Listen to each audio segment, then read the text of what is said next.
dans la séquence-là, on a fait 2 poèmes. Dans le premier poème, celui de Luce Labbé, il utilise l'antithèse et la métaphore. Donc, nous allons voir aujourd'hui, dans cette science-là, c'est des figures de style. Donc, l'antithèse, c'est quoi l'antithèse? L'antithèse, c'est lorsque on oppose des mots qui sont opposés. Dans une même phrase, on peut avoir, donc, on peut opposer des mots ou bien des expressions ou des notions qui sont contraires. Donc, dans une seule phrase, on peut avoir 2 mots qui sont opposés, ou bien des expressions, ou bien des notions qui sont contraires, c'est-à-dire des sens opposés. Donc là, l'exemple, je pris dans le vers du poème de Luce Labbé, j'ai pris ici des antithèses. Donc, je vis, je meurs. Maria, je vis. C'est vivre, je meurs, c'est mourir. Donc là, on a des mots qui sont opposés, des sens opposés. Après, on a je sèche et je verdoie. Donc là, c'est le verbe sécher. Là, c'est verdoyer. Donc, quand on parle de plantes, donc il y a des fois où ça sèche, il y a des fois où ça se verdoie, ça devient vert, comme au printemps. Donc voilà, l'antithèse est très simple. Dans une seule phrase, on oppose des mots opposés ou bien des expressions opposées. Après, on va passer aux métaphores. La métaphore. Qu'est-ce que la métaphore? La métaphore, c'est comme une comparaison. Dans une comparaison, nous avons un élément qui est comparé, un élément auquel on compare et un outil de comparaison. Ça, c'est dans la comparaison. Dans la philosophie des comparaisons, nous avons un comparé, un élément qu'on compare, auquel on compare les comparants, et un outil des comparaisons qui est, par exemple, comme. Mais la métaphore, elle ressemble à la comparaison, mais la différence, c'est quoi?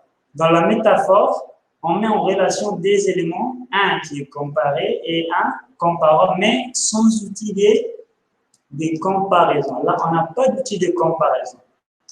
Elle s'appuie sur un point commun, donc il y a un point commun entre l'élément comparé et celui auquel on compare, et qui peut être sous-entendu, c'est-à-dire on ne peut pas voir, parce qu'on n'a pas un élément de comparaison, ce n'est pas explicite.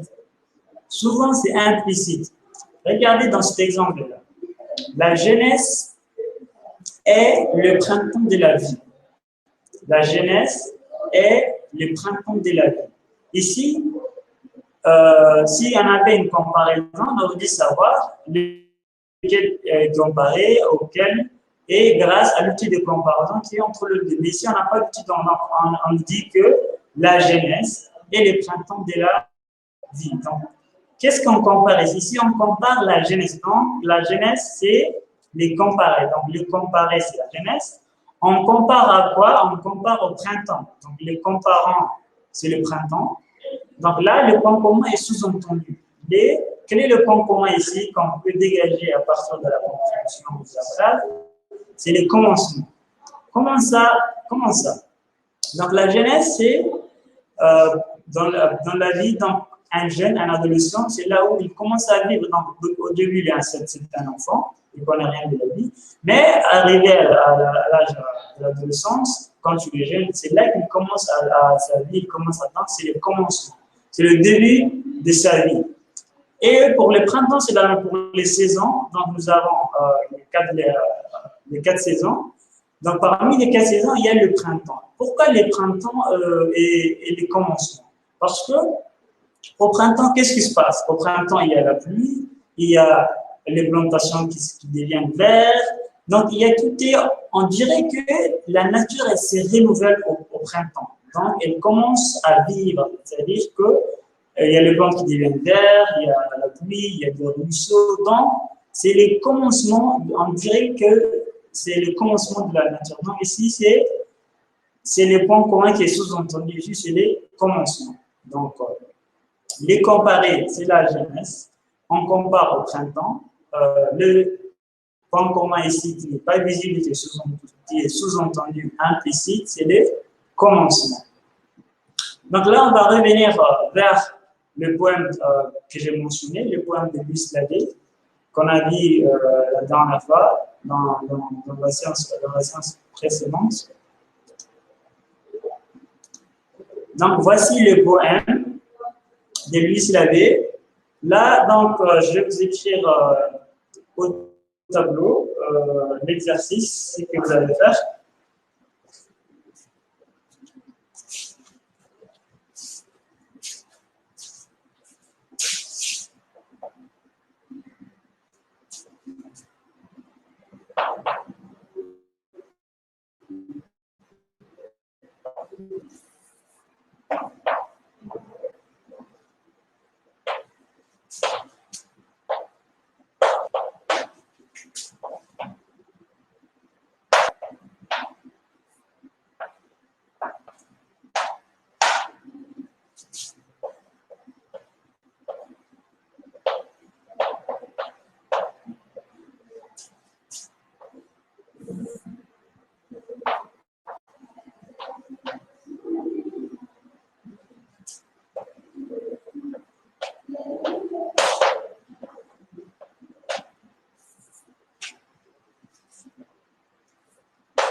Alors, qu'est-ce que vous allez faire ici? Ben, vous allez prendre le poème de Louis Labbé à la page 240.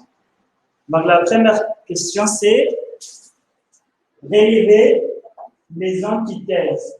Donc, vous allez relever les antithèses dans le deux premières strophes.